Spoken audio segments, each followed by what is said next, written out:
ठीक है।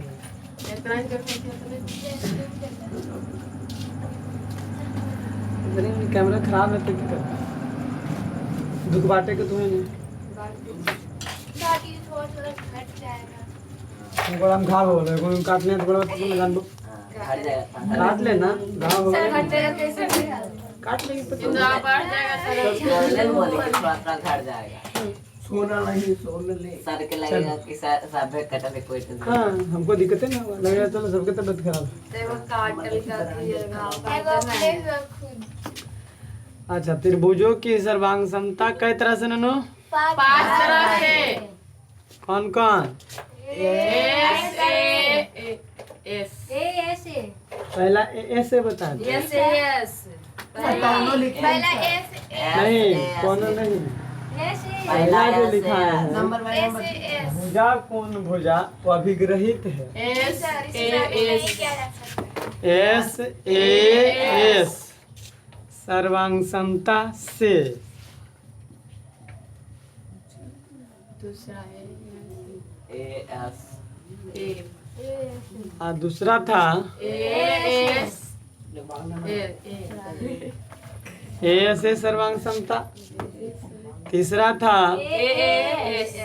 ए सर्वांग समता चौथा था एस एस एस पांचवा था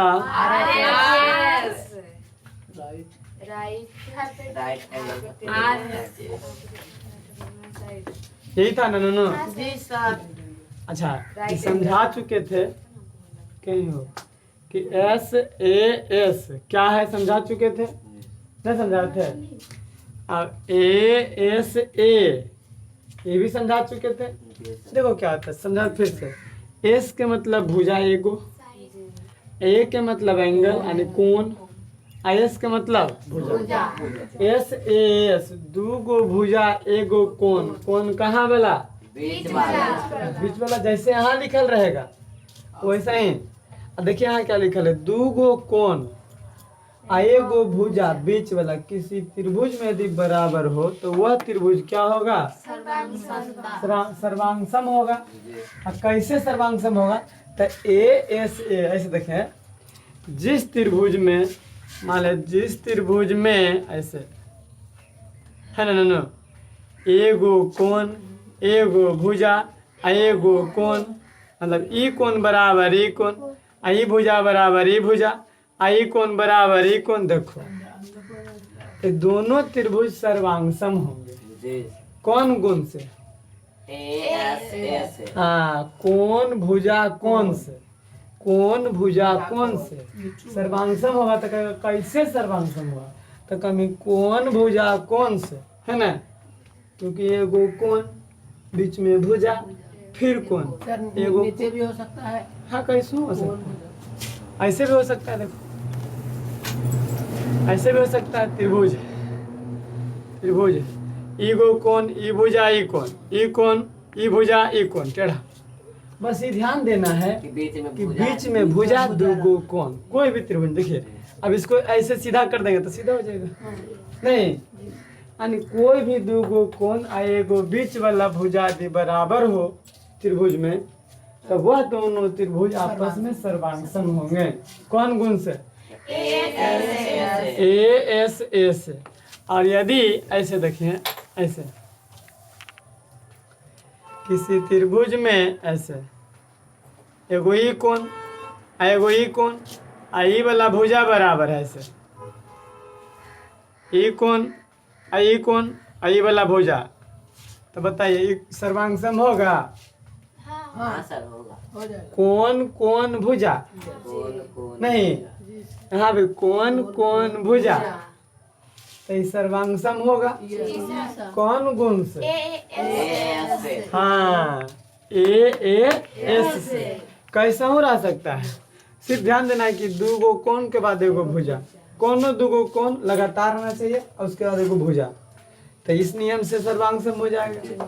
अगर किसी त्रिभुज में तीनों भुजा बराबर है ऐसे ई भुजा बराबर ई भुजा आई भुजा बराबर ई भुजा दो गो दे दिले एरा में 3 गो ई भुजा और आरी भुजा, देखो तीनों बराबर है कि नहीं? तो ये क्या हो जाएगा? एस एस एस से त्रिभुज क्या हो जाएगी? बात समझ में आ गया कि नहीं आ गया? तीनों गुण पता चल गया। आई सर्वांगसम सबसे पहले कौन किए थे? यूक्लिड, क्योंकि ज्यामिति के पिता कौन है? यूक्लिड है। आई कोई भी प्रमेय को हम बताए थे कि जैसे आपको पढ़ाए थे अभिग्रहित, अभिग्रहित बहुत बताए थे 7-8 गो नहीं, और उसमें से भी बताए थे वो अभिग्रहित। 10वां बताएंगे अभिग्रहित, दूसरा अभिग्रहित कि बराबर वस्तु में बराबर घटाने से प्राप्त बराबरे प्राप्त होता है, ये तो लिखा है। ये भी अभिग्रहित है। बराबर वस्तुएं में बराबर वस्तु से गुना किया जाए तो बराबरे होगा, बताए थे ये सब। बराबर ये सब क्या अभिग्रहित है, विग्रहित है। इसको साबित नहीं कर सकते हैं। अभिग्रहित बहुत होता है। तब पर ये भी यूक्लिड बताए थे कि 5 तरह से सर्वांगसम करेंगे। तब पहला जो है एस ए एस, ये अभिग्रहित है। क्या है ना? इसको साबित नहीं किया जा सकता। एगो का अभिग्रहित माने थे, ये वाला अभिग्रहित क्या माने थे कि एगो भुजा आ एगो कोण ऐसे किसी त्रिभुज में ऐसे A B C P Q, देखो तो इसमें ये वाला एगो भुजा, मान ली भुजा 5 सेंटीमीटर, तो एक में कौन ले लो? ये ले लो 5 सेंटीमीटर। देखें ए बी बराबर पी आर। अब मान लेते हैं ये कौन 45 डिग्री, तो यहाँ ले लो मान ले कौन, कौन ले सकते हैं 45 डिग्री। देखो दोनों त्रिभुज में कई चीज बराबर हो गया? 2 चीज, एगो भुजा एगो कौन, एगो आ भुजा, ये वाला भुजा लेंगे। देखें भुजा कौन भुजा बीच में कौन रहना चाहिए, तो ये वाला लेंगे तो बीच में कौन आएगा? नहीं। और ये वाला भुजा ये मान लो 4 सेंटीमीटर, तो एक में कौन? ये वाला भुजा लेंगे, ये वाला भुजा लेंगे, तब ना ये हो 4 सेंटीमीटर। देखें 5 5 4 4 45 45। यानी भुजा कौन भुजा यदि बराबर हो जाए, 2 गो भुजा एगो कोण, तो वह दोनों त्रिभुज आपस में क्या होंगे? सर्वांगसम होंगे। और जब ही सर्वांगसम होंगे, शेष भुजा और शेष संगत भुजा और संगत कोण आपस में बराबर हो जाएंगे। कल लिखा थे कि जो ही त्रिभुज सर्वांगसम होता है तो शेष भुजा, शेष संगत भुजा और संगत कोण आपस में क्या हो जाते हैं? बराबर हो जाते हैं। दोनों त्रिभुज में नहीं बताए थे ऐसा चीज, तो ये सब याद रखना है। हम लोग अब चलते हैं जरा पहला अभिग्रहित साबित करते हैं। अभिग्रहित साबित करना थोड़ी होता है, अभिग्रहित सिर्फ समझना होता है। बात समझ आया कि नहीं आया? ये सब तो कल ही लिखवा चुके थे, नहीं लिखवा दिए थे। अब आज जो चलेगा, चलिए आराम से हबड़ा करना। कैसे छुट्टी जाएगी इसको? जाना ना देखिए कहना जाएंगे है। देखो क्या बोला, अभिग्रहित अभी समझा थे कि एगो अभिग्रहित माने कौन? यूक्लिड। अभिग्रहित ऐसी का नाम है स्वयं सिद्ध न स्वयं सिद्धि। इसी का एक नाम और है आपतन मान्यता, जो अपने मान्यता प्राप्त किया है ना, उसको कोई नहीं मान्यता दिया है, यानी अपने सही है। तो क्या बोला, वैसा ज्यामितीय कथन जो स्वयं सिद्ध होता है। स्वयं सिद्ध का मतलब साबित करने की आवश्यकता, उसे साबित नहीं किया जा सकता, उसे क्या कहते हैं? ज्यामिति के जनक यूक्लिड ने कुछ ज्यामितीय कथन को स्वयं सिद्ध मानकर अन्य ज्यामितीय कथन को साबित किया था। जैसे में एस ए एस जो है पहला भुजा कोण भुजा, इसको अभिग्रहित माने, इसको क्या मान लिए? और इसके बाद जो है दूसरा, तीसरा, चौथा कोण, भुजा, कोण दूसरा, है ना? तो वो सब क्या है? इसी से वो सबको साबित करते, सब प्रमेय है। ये अभिग्रहित है। अभिग्रहित जिसको साबित नहीं किया जाता, प्रमेय जिसको साबित किया जाता है उसे हम प्रमेय कहते हैं। तो पते हैं, खैर बताएंगे। तो भुजा कोण भुजा एग्जाम्पल में यूक्लिड ने ही इसको क्या माने थे? अभिग्रहित माने थे। भुजा कोण भुजा नहीं माने थे, अभिग्रहित माने थे। इसमें क्या बोले कि एक त्रिभुज की दो भुजाएं और बीच का कोण, है ना? जैसे देखो, एक त्रिभुज की दो भुजाएं ए बी सी, दो भुजाएं ए बी और ए सी, और बीच का कोण एंगल ए। दो कौन दो भुजा, एगो बीच के कोण, ध्यान रखिएगा। दूसरे त्रिभुज की संगत दो भुजाएं, अच्छा, दूसरे त्रिभुज की यहाँ पी क्यू आर, संगत दो भुजाएं माने थे पी क्यू पी आर। यहाँ ए बी ए सी, यहाँ पी क्यू पी आर, और बीच के कोण, है ना? क्या बोले? एक त्रिभुज की दो भुजाएं और बीच का कोण, दूसरे त्रिभुज की दो भुजाएं और बीच के कोण, संगत दो भुजाएं और बीच का कोण के बराबर हो तो वह दोनों त्रिभुज आपस में क्या होते हैं? सर्वांगसम होते हैं। तो ये दोनों त्रिभुज क्या है? नो सर्वांगसम है। ये अभिग्रहित है, इसको साबित, इसको रट जाइए एकदम, अभिग्रहित को रट के रखिए, इसी से पूरा चलेगा। एस एस अभिग्रहित है, भुजा कोण भुजा क्या है? नो अभिग्रहित है। बोला ये सीखने कुछ जितना पूछते हैं ना फटाफट बोलिए तो सीख जी में, और नहीं बोल में ना तो गोंगे रज में सब दिन। हम आपको हमेशा बताते हैं कि मुंह का कनेक्शन किससे होता है? दिमाग से होता है। मुंह जितना खोलिएगा दिमाग उतना खुलेगा। देखते हैं लोग क्या करता है, मने मने पढ़ता है, मने मने पढ़े से उतना नहीं याद होगा। जब भी पढ़िए मुंह से आवाज निकलना चाहिए, ये नहीं कि 10 घर आवाज जाए, उतना भी नहीं, वो तो लाउड स्पीकर फिर हो जाएगा। नहीं, गाना दो तरह से सुना जाता है, वो एयरफोन में, वो लाउड स्पीकर में, है ना? वो आराम से छोटा सा स्पीकर बाहर निकाल के, है ना? तो एयरफोन में भी सुनना गुनाह है, मतलब गुनाह नहीं, मतलब हानिकारक है ना? हानिकारक है, कान खराब हो जाएगा, बाहर सुनबे नहीं करेगा कोई। और डीजे भी बजा देंगे तो साउंड पॉल्यूशन हो जाएगा, नहीं हो जाएगा? आराम से मीठा आवाज, मध्यम आवाज में सुनना चाहिए, है ना? होम थिएटर माने है ना? आराम से बीच में। तो बुआ न तो ज्यादा जोर से पढ़ना है और न तो मन्ने मन्ने, दोनों नुकसानदेह है। बीच में एकदम आराम से उसको मुंह खोल के पढ़िए ताकि हम आवाज निकले। हमारे किताब कॉपी सुने तो किताब का कान हो है ना? नो किताब कॉपी सुने बस उतना ही तक, लेकिन जब तक मुंह खोलिएगा नहीं तब तक सीखिएगा नहीं। क्लियर? सीखना है तो मुंह खोलना पड़ेगा। भुजा कोण भुजा क्या है? अभिग्रहित। इसको साबित नहीं किया जा सकता। इसको रट लीजिए, किसको साबित नहीं करेंगे? एक त्रिभुज की दो भुजाएं और बीच के कोण। आसान से और से ना रटिए, देख के ना एकदम अपने मन से। एक त्रिभुज की दो भुजाएं और बीच का कोण, दूसरे त्रिभुज की संगत दो भुजाएं और बीच के कोण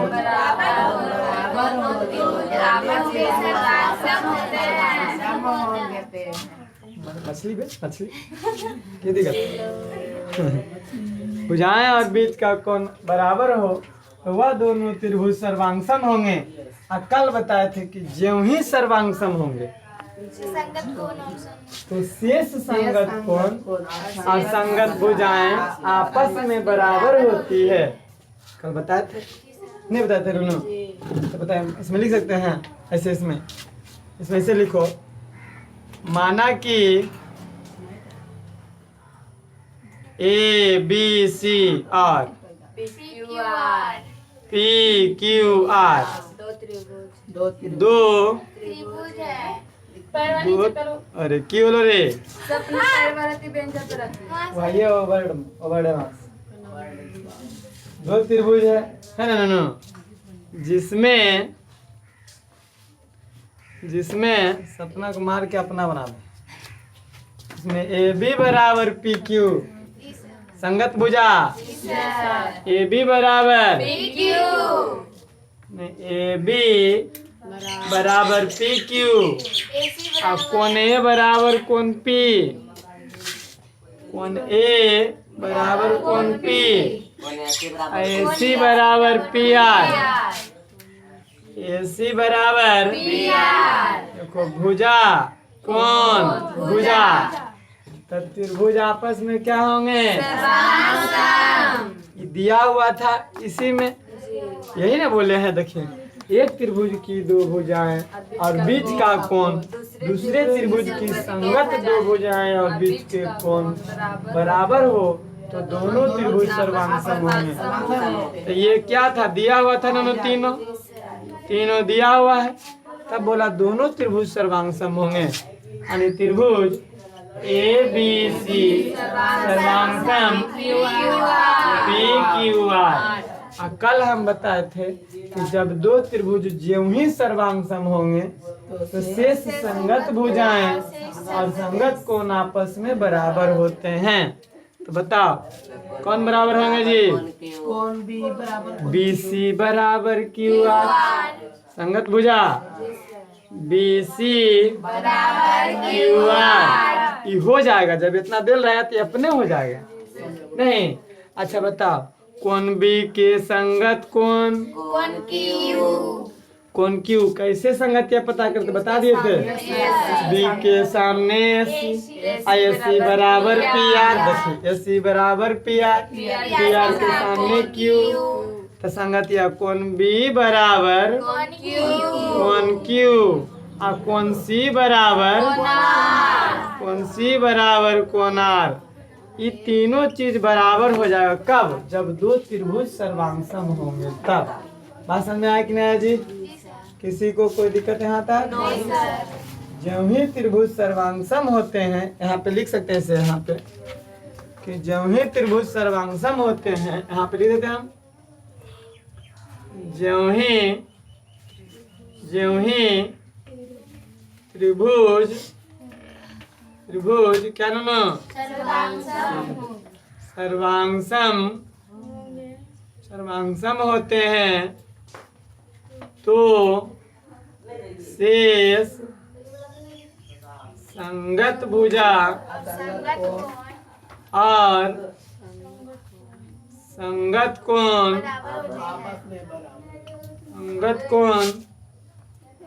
आपस में बराबर होते हैं। और उसके आदि लिख देंगे बी सी बराबर क्यू आर और एंगल बी बराबर एंगल बोल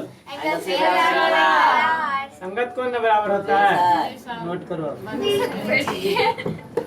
कोई पूछ देगा कि बराबर हुआ कैसे, बी सी बराबर क्यू आर, इस संगत भुजा बराबर हुआ, कोण बी बराबर कोण क्यू और कोण सी बराबर कोण आर, कैसे बराबर हुआ, तो हम कह देंगे तो सर्वांग सम हो। जब दो त्रिभुज ज्यों ही सर्वांग सम होते हैं, ले जब दो त्रिभुज ज्यों ही दो त्रिभुज सर्वांग सम होते हैं तो शेष संगत भुजा और संगत कोण आपस में बराबर होते हैं। अब बी सी बराबर क्यू आर संगतिया भुजा है, आई संगत कोण है कोण बी बराबर कोण क्यू और कोण सी बराबर कोण आर संगत से बराबर हुआ।